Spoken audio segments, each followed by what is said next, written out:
What up, what up? Happy Tuesday.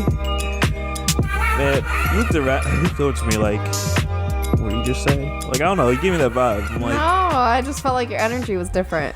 Why? Why's that? I don't know, it was like a little quieter. I didn't know if you were doing that for me or what. I don't know. I didn't want to shout in the headphones because you're like, make sure the volume's not too loud. I appreciate that. You know what, people? So, for the past week and a half, I've been dealing with a mild concussion. So, yeah, headaches and all that have been escalated. That's why. But yeah, hello. What is going on, everyone? I'm Shadell, co-host of Patron of Simpsons. I'm joined by my lovely wife, Lauren. And man, it's been an interesting week and a wide range of topics to address today.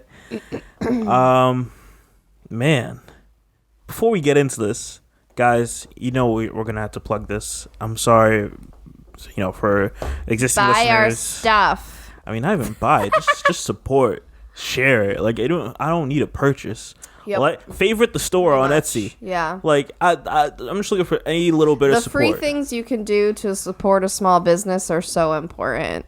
And that's across the board. I think people forget that. People think that, they have to buy from you to be supporting you. And it's like, no, share us on your Facebook or your Instagram or whatever and favorite our store on Etsy and things like that. So, yeah. That's it. That's all we're asking. So... It gets the word as always, out. just making the notice out there. So we've been we created our separate, I guess, entity that we're working on here, which is our Etsy shop where we produce T-shirts, mugs. We just started doing custom pillows, more so for your Mr. and Mrs. for when you're newly married or an anniversary gift. Pins. Yeah, pins, just a variety of things, and we hope to continue to branch that out. We're currently looking at come Halloween, doing a limited time clothing, different types of shirts and designs, and creating that and putting it out for Halloween, and kind of just sticking with always creating new content, putting it out there. So it's something I would at least favorite on Etsy, and then whenever you pop up on Etsy, just to check out what's on there. It'll show you what's new. Yeah. And, what would you like to see for Halloween? Tell us. Email us. Yeah. Tweet us. Whatever. So check out our Etsy shop if you haven't seen it. The link is down below in the description. And yeah, that's currently Good Feeling Apparel. I feel like we're not good at saying the brand at the beginning. It's called Good Feeling Apparel. So if you search that on Etsy, hopefully we come up by now. But I always tell people to go to etsy.com/shop/Good Feeling Apparel. And there we are. So check us out. We got a lot of stuff, and of course, a lot more things coming. Just another one of the ventures, along with the podcast, and now this. It's just, more exciting things to take on and venture through. And you know what? To this pandemic, you can take the woman out of the business, but you can't take the business out of the woman. So that's what I say. So my business has been different ever since the pandemic started, but I'm not stopping. I got a fire lit under me. So. Oh, my bad. You're just getting on my nerves. I had to do something. Ooh, that was you. I should have known. All right. So, with that being said, we're going to hop right into this. And, of course, we got to hit on the hard-hitting news that is happening, which is Tik Tok. Tiki-taki. So, as we all know this by now, Trump has said that he was going to ban TikTok by Saturday. Saturday has come and gone. Nothing has happened. Sunday that we're recording this. Nothing has happened to TikTok. Hopefully by the time this episode goes up on Tuesday, nothing will happen to TikTok. I just posted another TikTok on our Good Feeling Apparel account this morning. You can check us out on there also. I kind of assumed nothing would happen. Right. I literally went in. Okay, guys. So Friday morning, we had a little recording session of TikToks for both our new Good Feeling Apparel account, and then I also did some more for my LA Page makeup account. And then that announcement came out Friday night, and I was like, are you kidding me? So what I did was Saturday morning, I've screen recorded all the drafts that I had, because I had edited them and they're basically ready to post, but I don't like to post them all at once because I like to have spread out content. And so I literally screen recorded all of them because in case that it just went away, I still wanted the content that I put together so I could post it somewhere, Instagram, Pinterest, whatever. So I did all that, and I guess now it's not happening, but you know. I mean, I want to say it's not happening. Well, yeah, the thing is we don't really know. It's kind of and then weird. The conversation that Microsoft and TikTok, the US part of TikTok, were having, that's on hold because of Trump, so they don't know how they want to proceed with that because he has an opposition even if they were to, join with the U.S. company, especially one as credible as Microsoft, even though Microsoft has a history of kind of being like Google and like they'll start something and, kill it some time off if it's not successful. Yeah. But yeah, so that's interesting. Our thought was, and I'm not sure who agrees with this and doesn't agree with this, but this is our thought, just a random thought, is the reason why Trump wants TikTok gone is one, a lot of people, which are like the teens and young adults, they're on TikTok, and they don't rock with Trump like that. So something that he can't control, he can't put ads on and all that stuff, he wants to get rid of because it's not helping him. It's not putting him in good light. Like there's an account I follow where this guy literally dresses up as Trump and like just makes fun of him and like yeah. So I get it. I get it from Trump. He's like, man, they don't like me. Especially when he just had this like a week or two ago, like getting upset how everyone liked Dr. Fauci instead of him. And like they've been working together. And it's like, buddy, all we're looking for is assistance. That's it. Like you want people to like you. Just help the people that are looking for help. Like that's it. It's really that simple. But that's I kind of feel like this move is just him trying to kill the fire that's happening on TikTok of young people not rocking with them, and I feel like that will translate as we get closer and closer to November and it affecting him. That's how I see it. But I don't really understand why he's against Microsoft taking over because that. I just think he doesn't like TikTok, and even if Microsoft but if Microsoft takes over, that's like money to his country. Like you would think that's something. Again, he wouldn't care about that if his whole thing is TikTok is bad for me because it's making my image. Well, yeah, this is the guy who like this has never happened before, but this is the guy who wants to move the election. Dog, you just showed me an account where this girl like sits there and like does she voices Trump impersonation. Yeah, yeah. So it's like, come on now. Like, yeah, this doesn't make him look good because I'm sure that girl has like millions of followers. The only thing that I agree with is people are saying, they're like, why are we banning TikTok before we're banning assault rifles? Like, why are we like we're gonna get into that with the next topic. Yeah, there's like legitimate, or like people are saying, why are you more upset over TikTok being taken away versus child trafficking? Like, there's like... Or why not coronavirus? Right. But there's like weight to, there's... Pushing Congress to pass something. There's levels to this, and so it's very interesting. Or pushing Congress to pass something that all of us need help with, whether it's you getting PPP or like people getting money. Let's prioritize... Let's write an executive order to get TikTok taken away before we actually do anything for the country of people who now it's like, what, we're 5 months into this or something at this point? 150,000 people have died. It's only going to keep growing.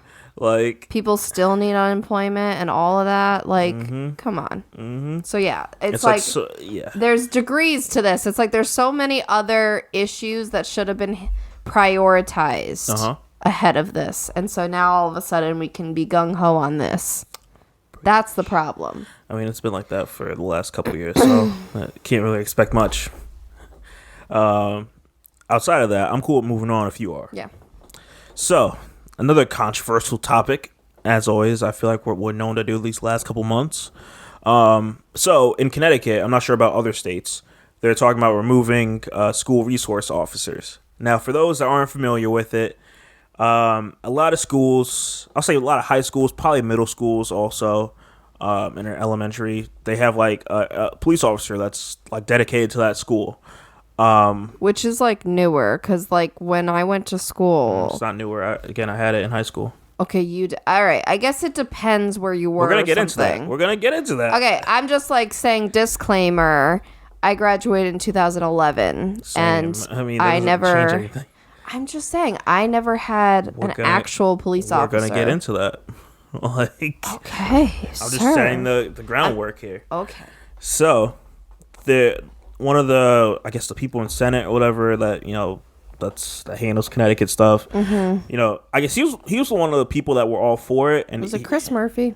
Yeah. Okay. I didn't want to put out a name, but whatever. I mean, it's out there. People know he's in the Senate. But yeah, I guess he was at one point for the school resource officers, and now he's like, this is actually bad for Black and Latino kids. And now, I had this conversation with my mom, because I swear, whenever I go to my mom, just due to the climate, we just talk about this. Mm-hmm. And just to like get her take, and just like everyone else in Connecticut and probably in other states that are probably having this conversation, she's like, no, like, I don't think they should. But then my thought is, whenever someone says that, I feel like you are living in fear, because your automatic reason is going to be like school shootings. It's going to be the first one you say. Right. Like, and then the other one is you probably rattle off fights. Now, but that's also fair for her to say as a mom. I'm not knocking it. I'm saying that that's fine.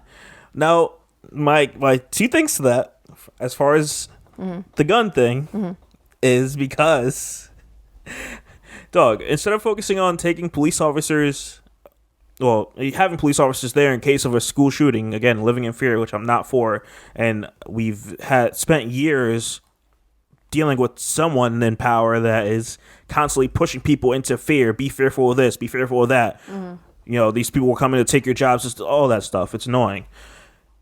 Like, no. What we need to do is, again, addressing things like banning certain weapons. Like, London doesn't have these issues. Australia doesn't have these issues of dealing with, like, crazy shootings. Like, yeah, they'll happen every now and then. Not saying it doesn't happen, but it's not as frequent as it is here.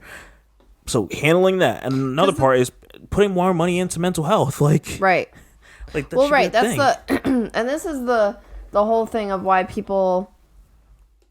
So people hate the whole defund the police thing because they only see it as what it says. First of all, I feel like it should have been named something completely different, because I feel like you kind of, for lack of a better words, you shot yourself in the foot. Yeah, it makes people think it's with calling it that. Yeah, but it's like the people who they just see it for what it says and they don't look into what it means, and they think it means you're just taking cops away and we're all going to have more crime and all this stuff. It's kind of similar to that, where it's like you're just kind of reallocating funds to more I won't say more important, but equally important areas that then can prevent the need for as many police officers in the school setting. So, like, for example, if you into more counselors and social work and all that kind of stuff for students to use and actually get the help, so that it doesn't build up into something where then they want to take it out on students in an unhealthy way.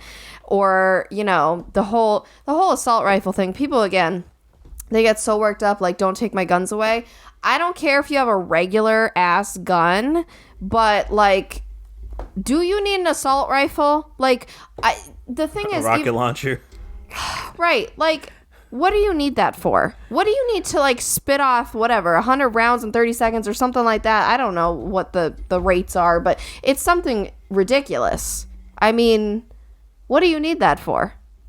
So that too, the whole, like, people get worried about. I'm always like a middle ground person, I feel like, because I like to see both sides, and I like to make sense of it somewhere in the middle. So, like, I'm not for, like, okay, just take all the guns away, but I'm also like, you don't need the highest power, fastest, like, let's kill somebody in 0.5 seconds with 100 bullets when it could have just taken 2. Well, to go back to defund the police, one of the major reasons was, during the whole protest stuff, was you're seeing these police officers with these heavy duty vehicles, like stuff that the army would normally have. Didn't they bring the military in? Those are just regular police, I believe. Oh, like, I thought they did. And if regular, I don't think a lot of places did that. I think a lot of governors were not for that. Oh. Because, again, if majority of the places were all cool and peaceful, and then police came and caused the issue, why are we, making this more aggressive? Yeah. But nonetheless, it's like, why do police have like these heavy duty vehicles? For what reason? It's like it's kind of questioning that and like all that money that's being spent for those things when it could be used. You know, if you're spending like, I'm not sure how much those vehicles cost. Maybe I don't even want to make a guess. We'll just assume it costs a reasonable amount that's able to pay for like an additional like teacher or therapist in a school or whatever the case is. It's like, and you know, it could be used for better use. What's really interesting is they use the example like of a domestic violence, for example, when it comes to like, defunding the police, and then if you don't send a police officer.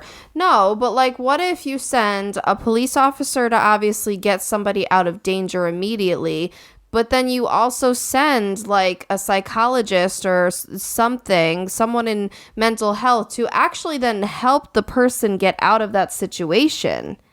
Because at the end of the day, the police officer will help you. Yes. I mean, sometimes there's a lot of times they haven't been helpful in domestic violence situations, but they'll help you get out of immediate danger of like, if, you know, your significant other's going to like kill you or something, but then it's like, what, you just go back to where you were and you have no resources? To add to what you're saying, so this someone you knew like was killed due to like domestic violence like back last year. So here's an added part that I would do. Like, okay, police officer takes away the boyfriend, husband, whatever the case is, or whoever, you know, it could be the woman. Takes them away. Why I didn't say boyfriend or husband. You don't get what I mean. But takes them away for that day or whatever the case is, and then they send in, you know, some type of like social worker to talk to the person and say like, you know, kind of someone that's able to communicate with this person that you know is being abused and see if they can help them and kind of work with them and that's what I'm saying. Yeah, because it's like try and actually get them out. Like, the problem I want to say get them out because you don't know what this case is, but kind of like you need someone that's able to understand someone and see. Yes, but also the problem is they usually don't have resources.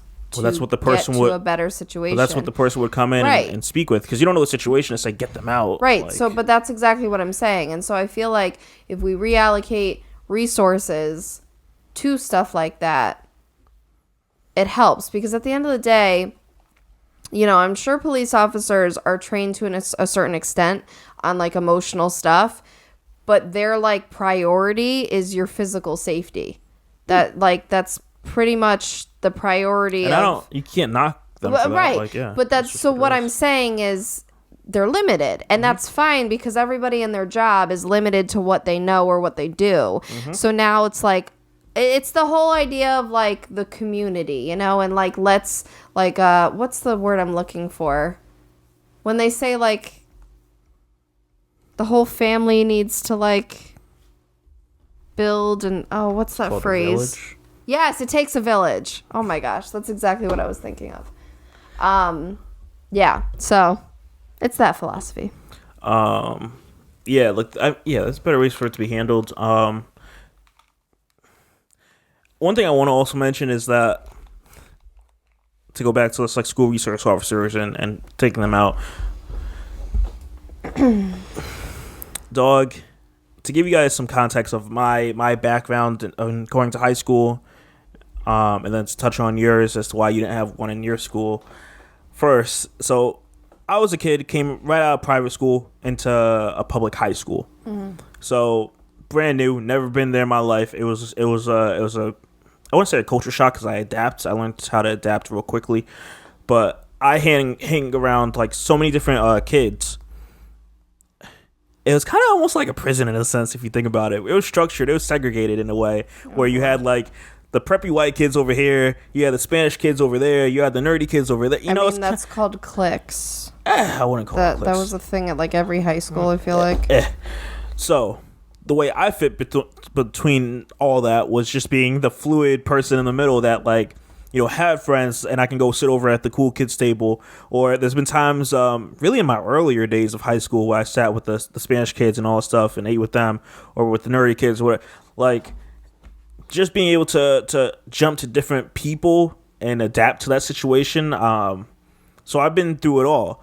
And one thing I remember was how more so the white kids, because I didn't really hear from the other races, how like they were cool with like the cop that was around the school, that because it's someone that you always see all the time. Right. I was telling my mom this. I've never had like an interaction with that cop. Like, there's never been I can't remember a single hi or, wave or high five or just anything with that police officer. I don't even know his name. And of course it's been, a long time. But like, versus like all these kids that are mainly white that like, yo, they like this guy. He's cool. Also, like, I never had that. And especially I didn't come from a bad place. Like, I came from a private school. Like, I shouldn't have a, preconceived notion on how the cops are gonna treat me. Right. But like, it's just there was nothing to change my mindset on like, man, does this cop like me or not like me? And I do get it. Like, removing school resource officers is a tricky thing. Well, I don't think it's all or nothing, though. But here's my thing. You don't have to remove them. That's what I'm saying. What needs to happen is that cop that's assigned needs to not just take it as just, it's my job just to watch over these kids, but like, interact with them. Like, if you don't see a kid that you normally don't say hi to, just wave and say hi. Like, hey, how you doing? Like, it just bit by bit, as you say hi, throughout the months and days and years of you seeing this person all the time, it's just solidifying that, like, not all police are bad. Mm-hmm. And obviously we know this, but it's like, as a young kid, and I just saw a video on YouTube probably 6 months or a year ago of how this black kid was like, him and his friends were like always being harassed by this by the cop in their school. So it's a thing that happens. Like, you don't have to be doing anything wrong. If you have a cop that just doesn't like black people and always suspects them for something, right, that's what's gonna happen. And I feel like your school didn't have it because it was primarily white. And I'm sitting here in a town that's mixed with Spanish, white, and black kids. You know what's really funny though? Our school was like known for having fake bomb threats. Huh. We only had like 1 or 2 of those. No, it was like at least monthly. That's crazy. Like, where it was always fake, but obviously they had to take it seriously. So every time it would happen, we'd have to go out to the football field and sit out there while the cops and firefighters and stuff came and had to search the school and like do the whole thing.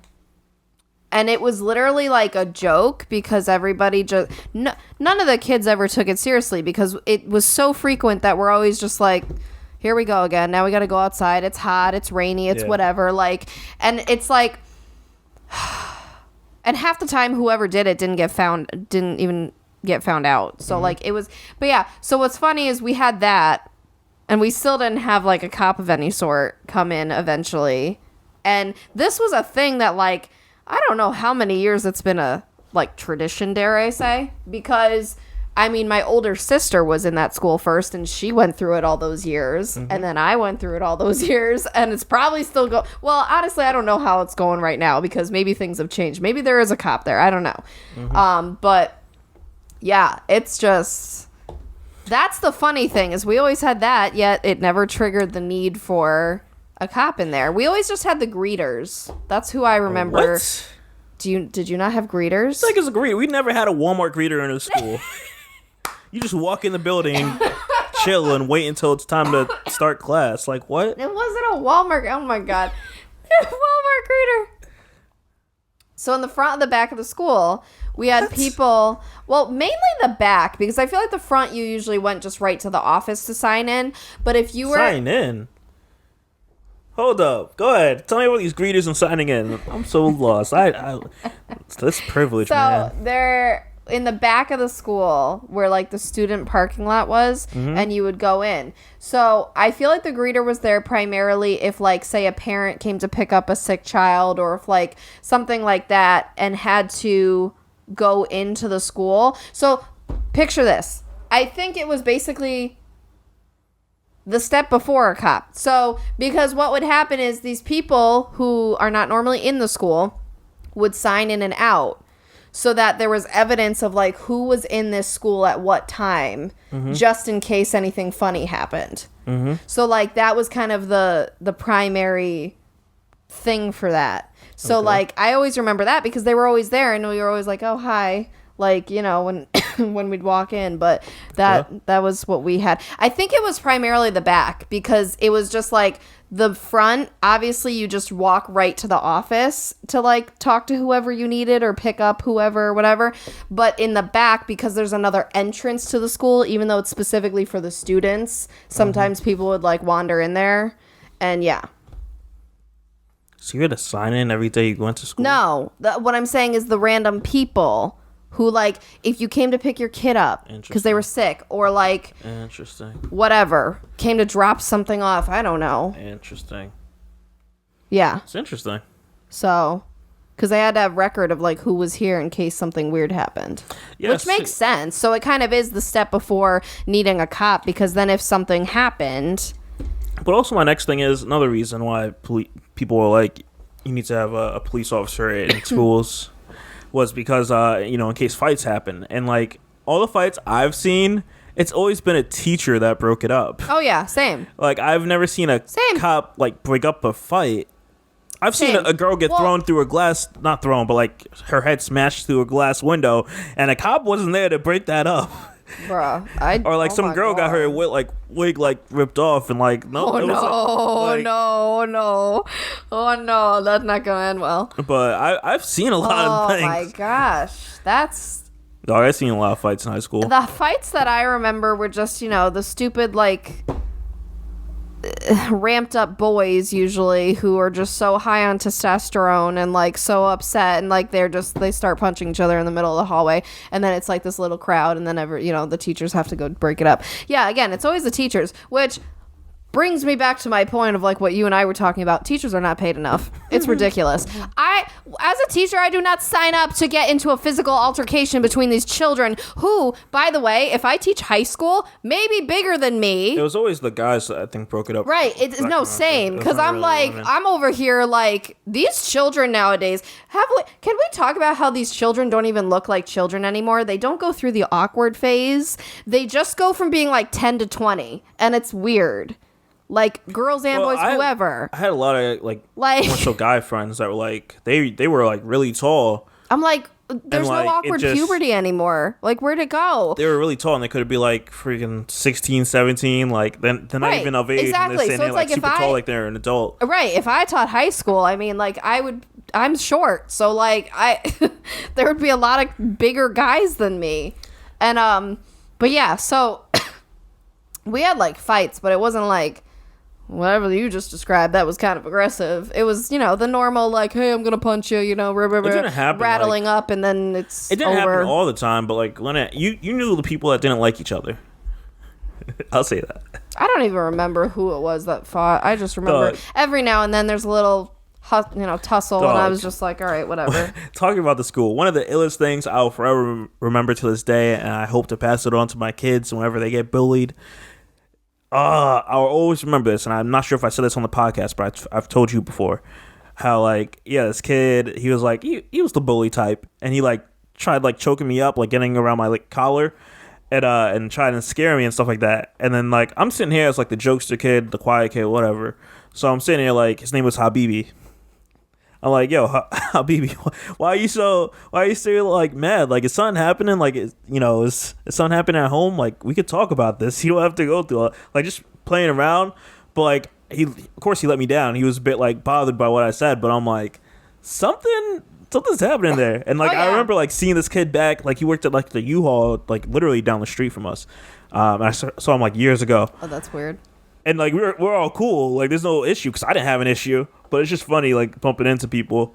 And yeah, like I hope to like teach my kids that like they're bullying you because of the pain that they're going through, and they just want to take it out on someone. Yep. And have that control. Bruh, you want to talk about awkwardly running into bullies? So last year, I did a wedding, and it was the bride was getting married to one of my high school bullies' brothers.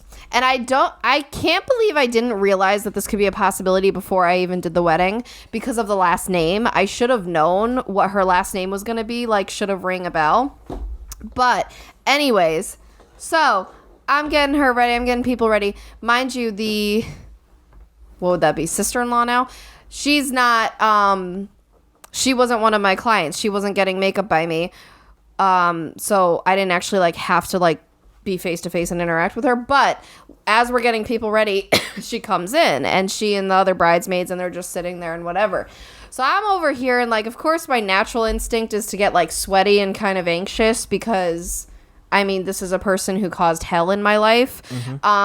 But then there's this part of me that's just like, interesting. So 9 years later, here I am doing the very thing that you humiliated me for and thought that I wasn't going to make into an actual thing, and you thought I was just ridiculous and all this different stuff. And here I am, actually, it's like my full-time career and making money and like doing it really well. And yeah, and I'm just so... Snap. So that was kind of cool, and but then it was awkward because her mom was somebody I made up,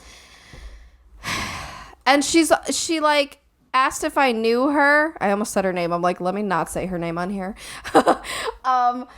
Asked if I knew her, and I'm like, oh yeah. And I guess just the way I responded, she was like, was she nice to you in high school?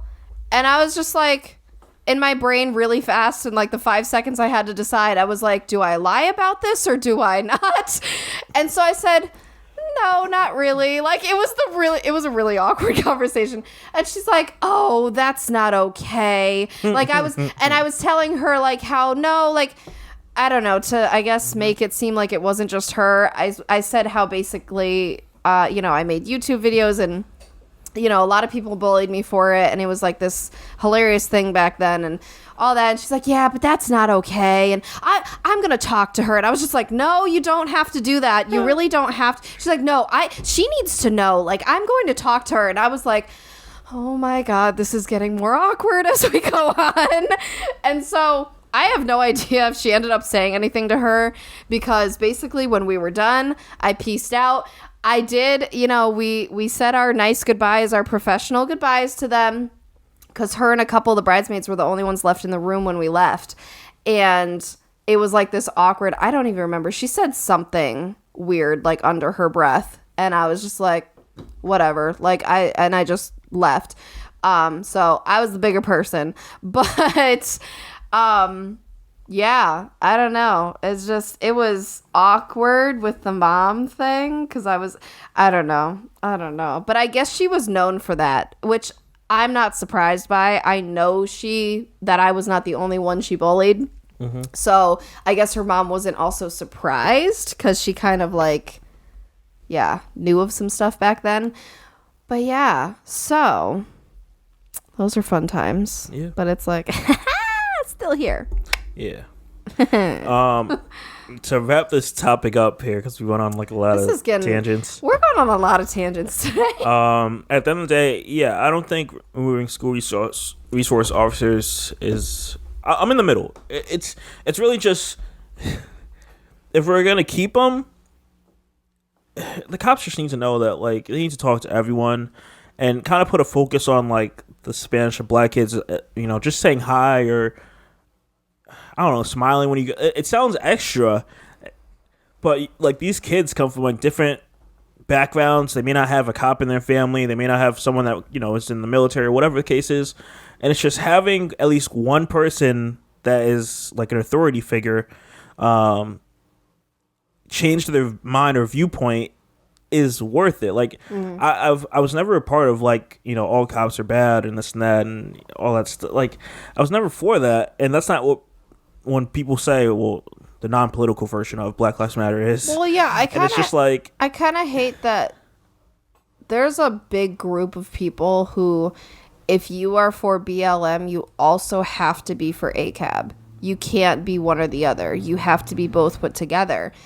And I kind of hate that, because, yeah, there's a population of us who we are more for Black Lives Matter, but we're not saying that every single cop that exists is a bad person. That doesn't make sense, because at the end of the day, it's the same thing as saying not every single black person is a bad person.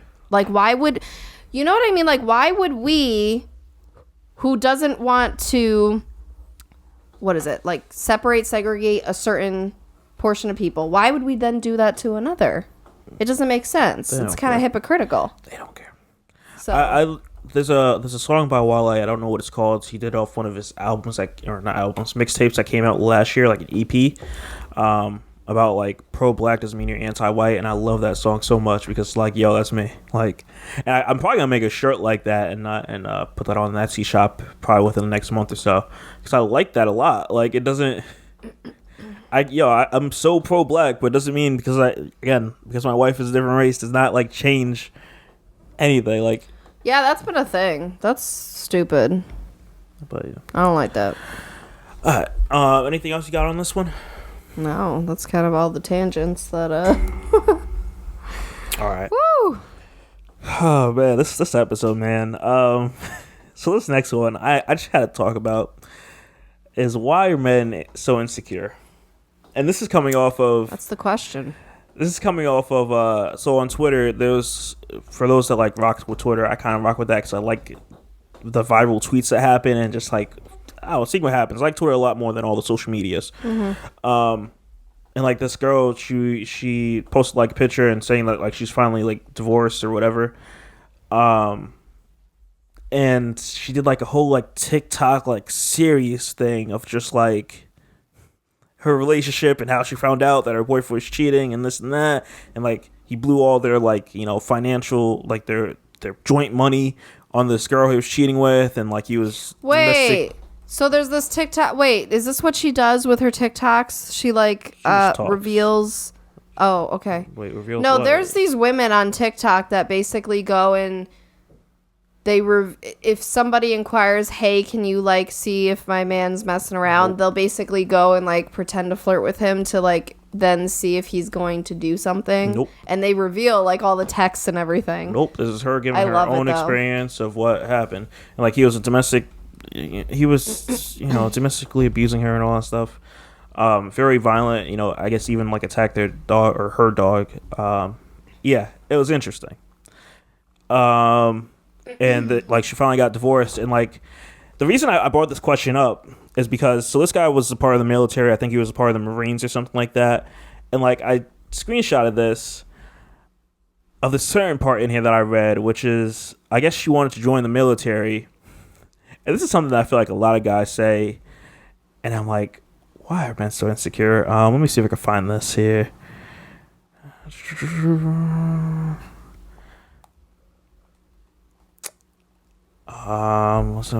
Yeah. So she goes on to say, you delayed me once again, my opportunity to go into the military, which you used to say you were so supportive of.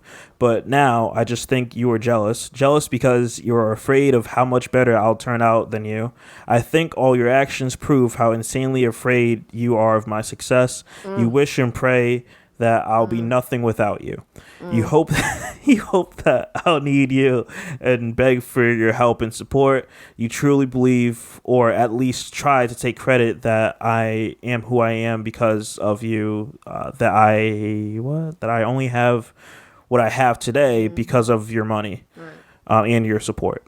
And then she goes on to say, like, the only thing you can take credit for is who I was when I was with you.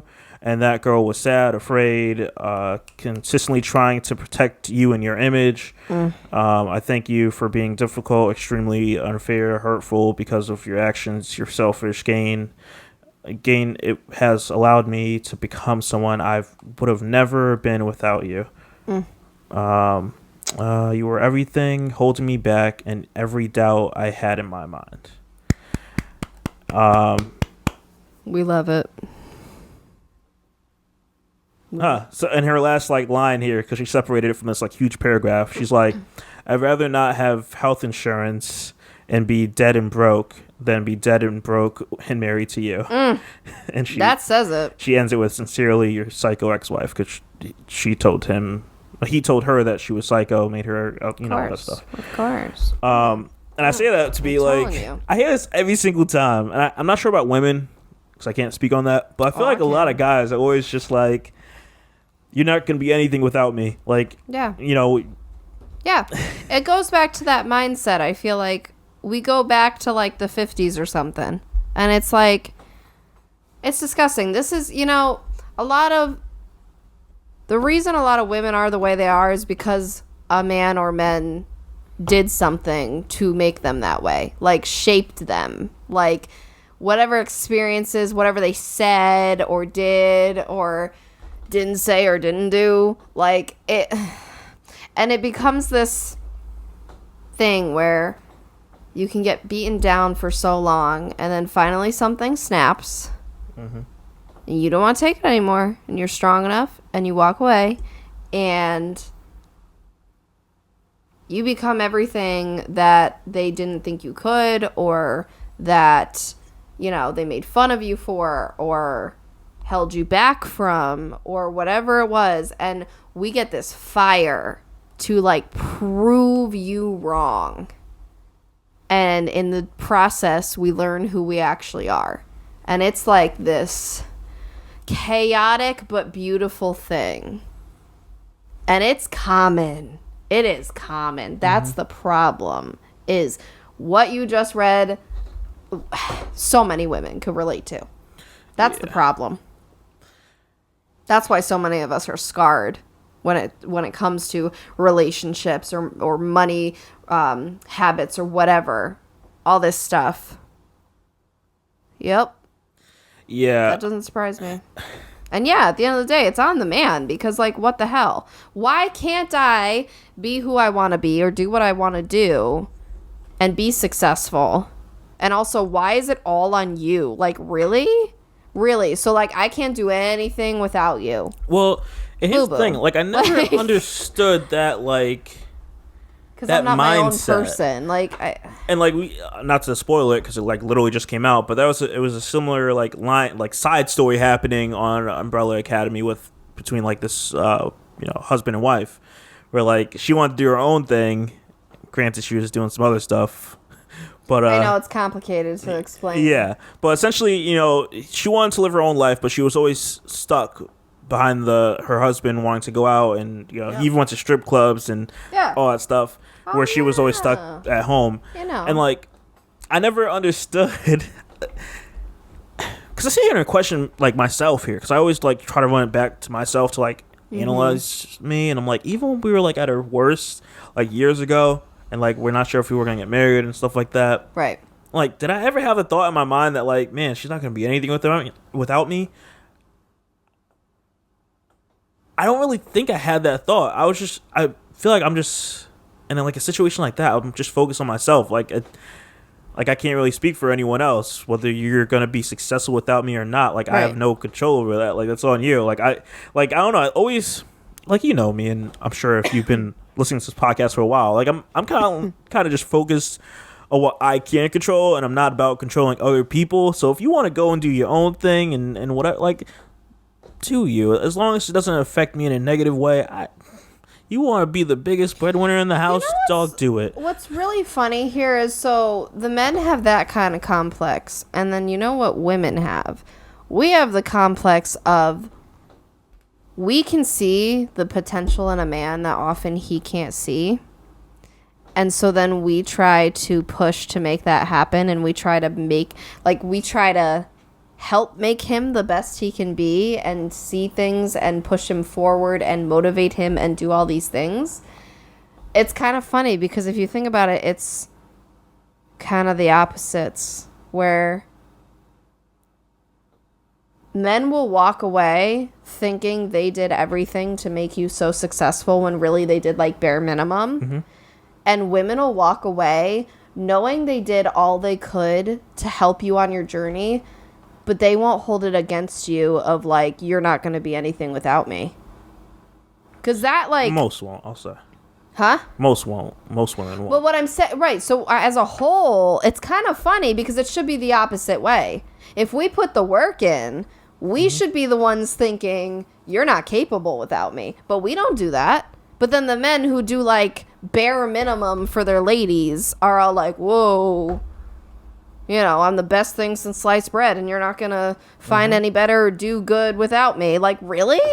Really? Yeah. Oh, okay, honey. Okay. And it's like, yeah, that's... And, like... That's so frustrating. One of the things that, like, I hope if we...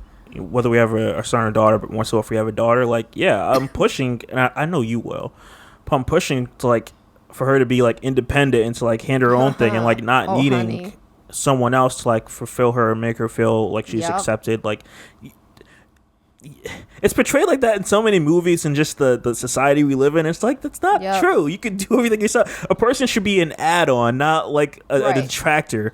Well, and that's how I want to push and it. I know it's funny you say that because I know, like, for example, you don't like the phrase "better half" Yeah, I don't like because it's indicating I'm only half without you. that. Yeah. And so it's like I like the whole. I'm gonna butcher. I don't know the actual phrase, but how it's like I don't like 50-50 because that assumes there's your half. I like we're putting in 100 and 100 because we have to put all of ourselves. Like we are our own individual person. We're gonna put all of our effort in. Like it doesn't, because if you think about it, it doesn't make sense the whole 50-50 thing. Speaking music to my ears. Go ahead. So I always like that one. But yeah, it is. It's, oh, absolutely. Especially if we have a daughter. Yeah. She's going to know she can do anything she wants in life, any career. It's not going to be easy. She's going to hear all about mommy's struggles during the pandemic, but how she made it through and how as long as you're doing it, what you love, what sets your soul on fire and what you can contribute to the world and it's good, go. Like, do that. At the end of the day, it doesn't even matter how much money you make. You will, as long as you can live and you're happy, we're good. Like, we'll teach you how to navigate that money. We'll teach you all about a healthy relationship. We're not going to model something that then you have to recover from and suffer through on your own because, like, it's a whole thing. Listen, because I feel like you and I, coming from the childhoods we came from, mixed with just the day and age we're in and being more open and accepting and loving and all that, I feel like it's a good combination for bringing up a new generation. And on the other foot of like having a son, like, yeah, again, the son is not gonna, yo, dog, if I have a toxic son, I'm gonna be even harder than I probably will be with a girl because like we're not having that. It's not happening. You're not gonna be like, yo, well, yes, like it's not.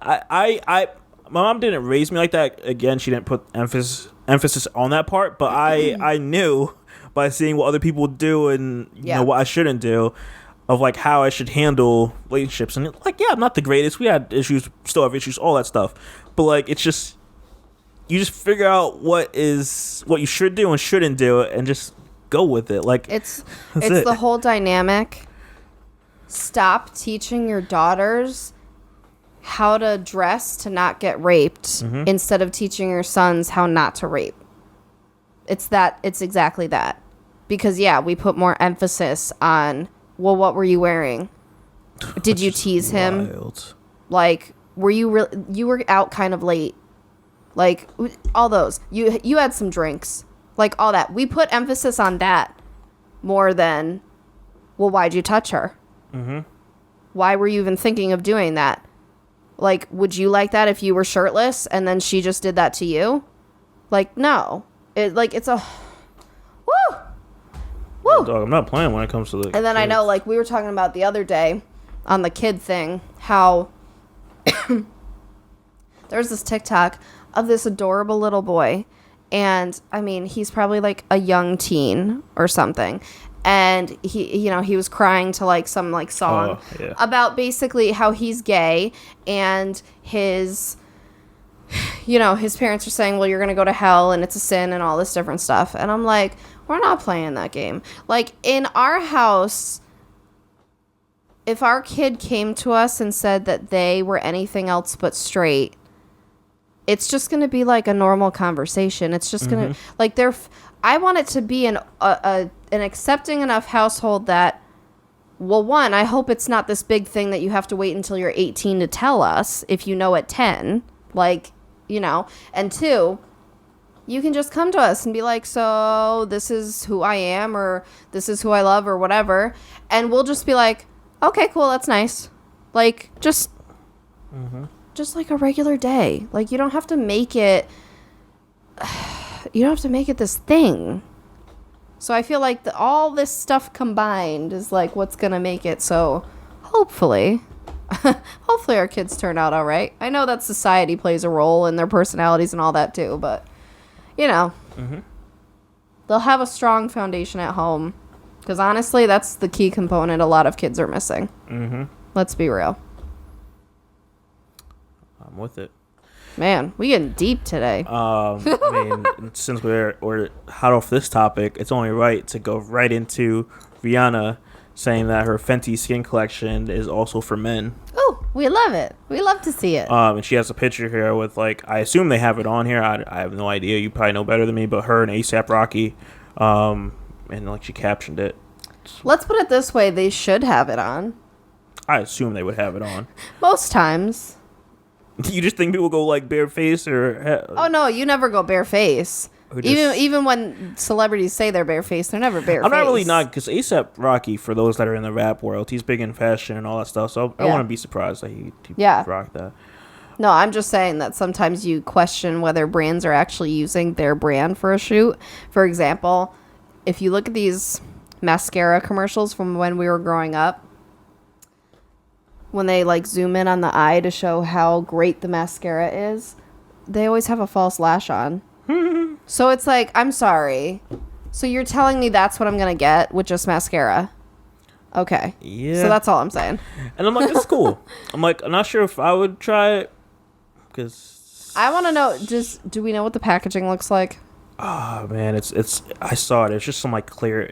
It looked like the regular stuff. Like okay, because that is my point. It wasn't like black for like guys. It was just regular. That's exactly my point, because I feel like we need to start getting away from this. Again, it's a toxic culture that skincare is not universal for everybody.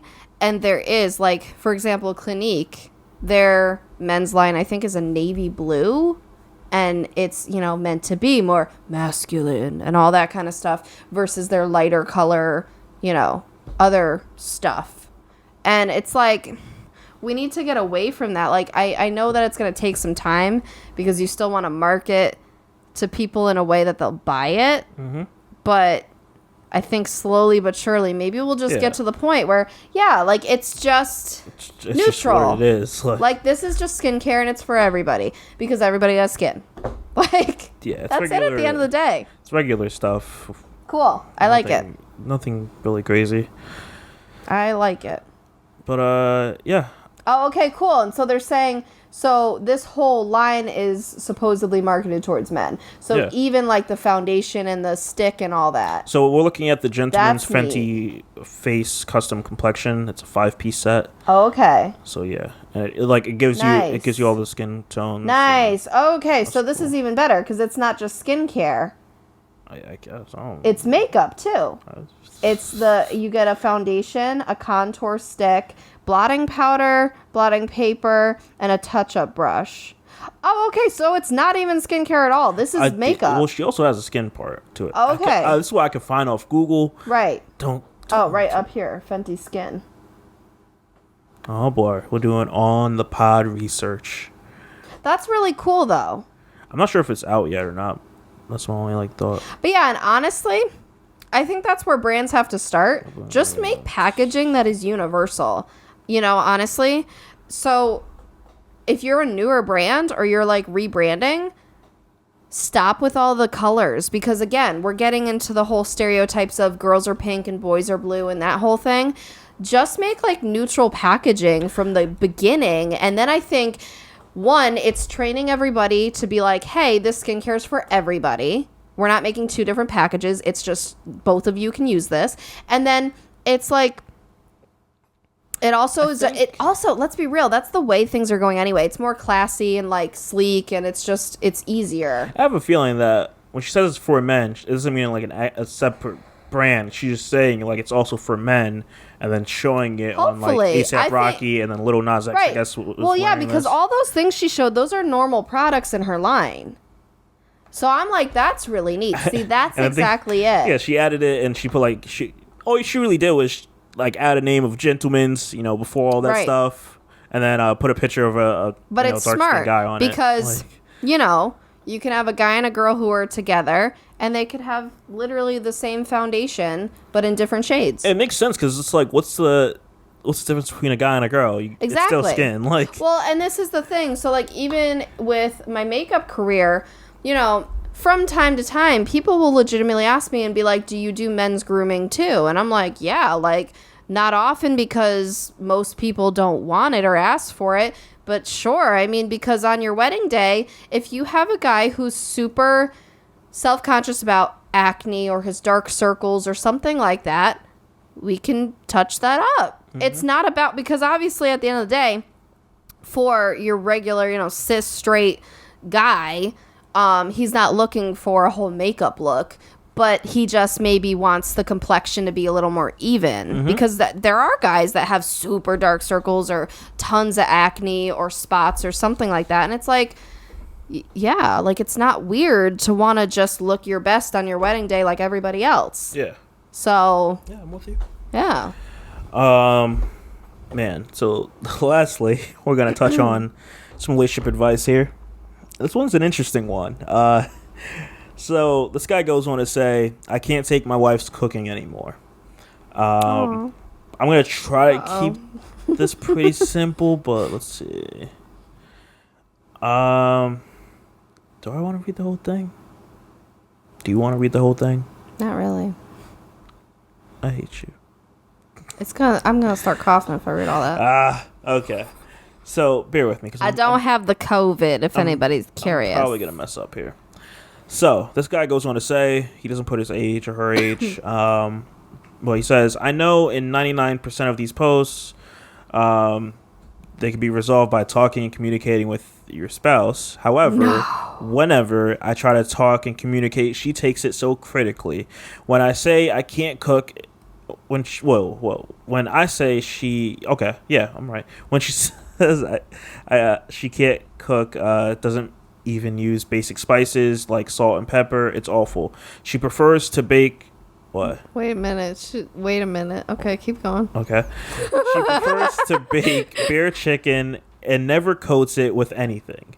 So any sauces she makes just drips right off and leaves it with a dog food quality chicken.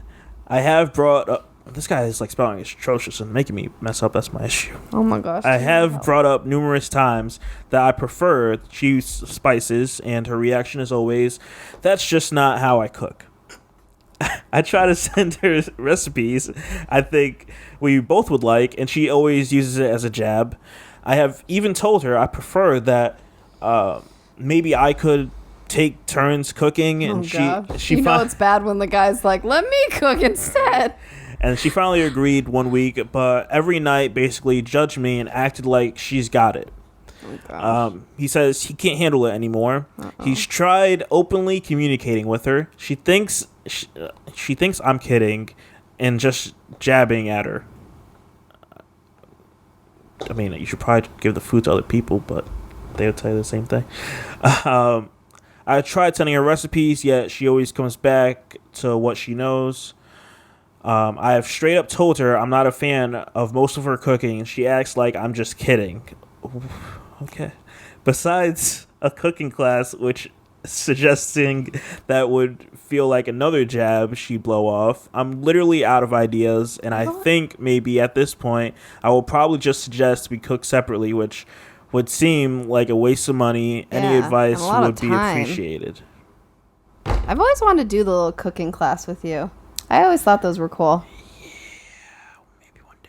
Well, yeah, nowadays it's kind of difficult, but you're not gonna be cooking with a group of people for a while. Well, that, and you can't even like take your mask off to taste it and all that. Anyways, take it home and taste it. Right. Anyways, wow, it's getting dark. So I'm sorry. When he said, oh, you clicked something. When he said she doesn't even use salt and pepper, because here's the thing.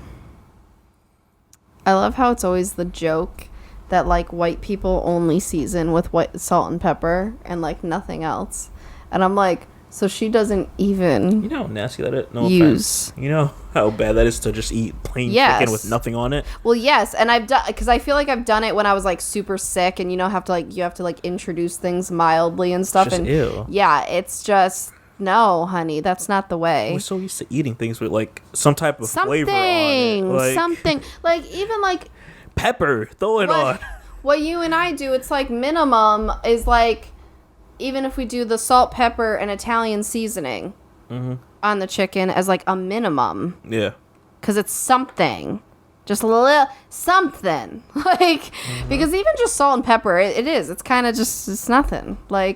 So the garlic powder, onion powder, we like a lot, like paprika, all that, like staples, okay? Just normal, like not spicy, but good tasting staples. So it's like, I don't know. And I'm like, man, and I know you and I talk about food all the time and how like you always claim you're like, oh, I eat to eat. It's like, I don't care if it tastes good, whatever.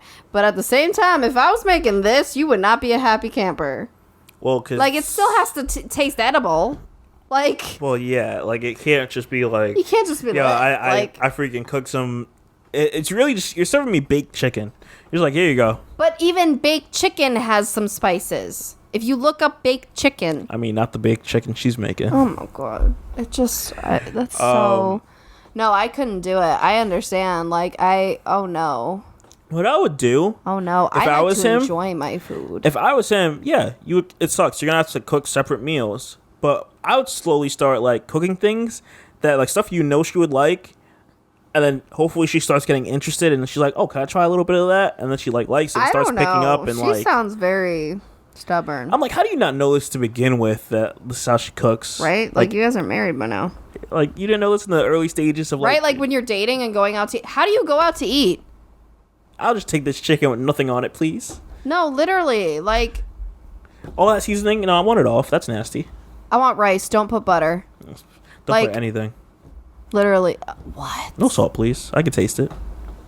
Like, I get it for health reasons, but when you're just, like, not adding it, bland. It's just like, damn. I want to enjoy my food.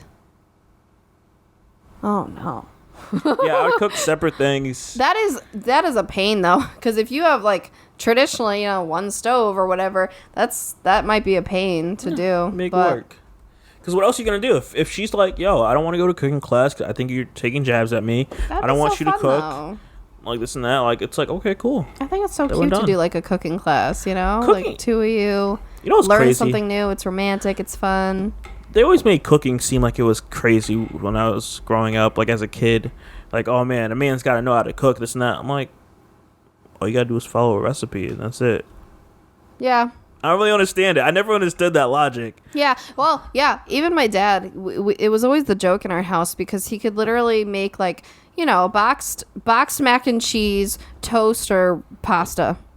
See, here's my issue. He was not, and that was the running joke because legitimately, like, he just didn't cook. I mean, given the fact that he did like a lot of other things, sure, whatever. But it's like, that was the joke. And it's like, I feel like you should like alternate. I have the opposite issue. I can cook.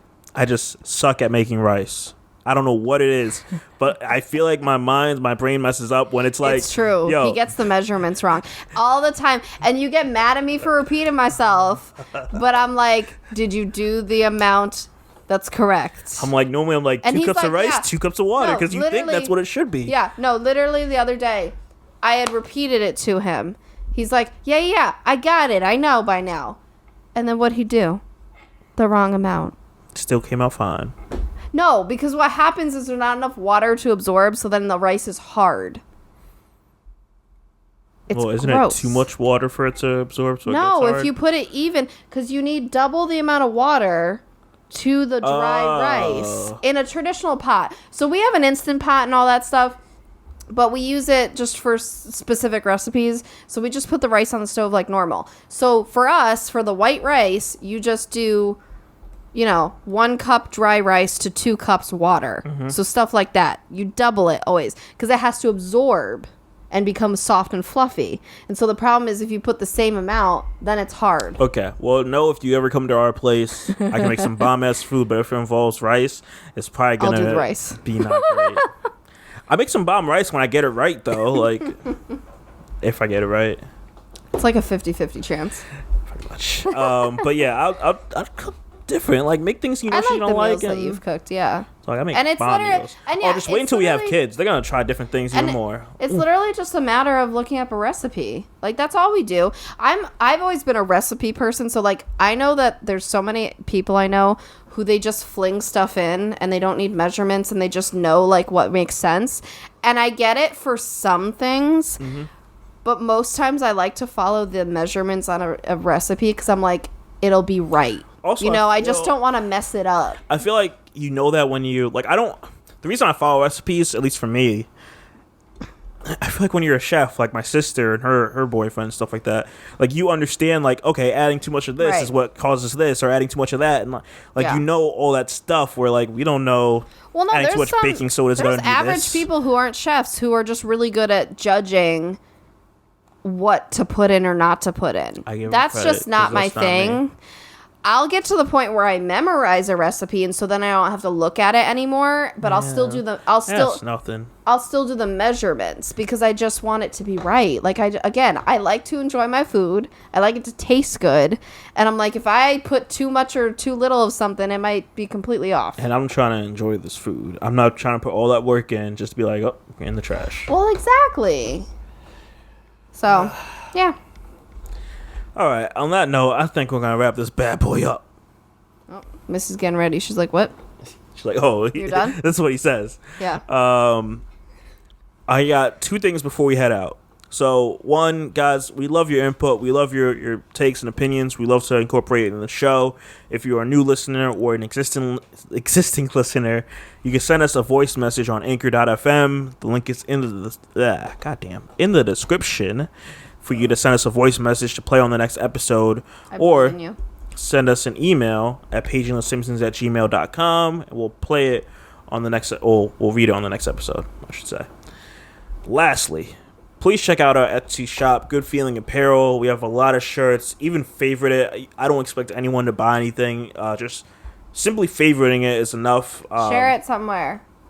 Yeah, throw it up on your Twitter. You never know who on like your friends list or wherever.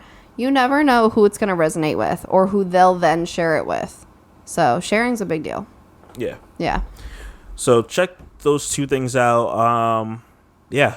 It's crazy. We're in August already. It's just flying by. It's my birthday month. Yeah. It's all the way at the end though. So still got a little waiting to do.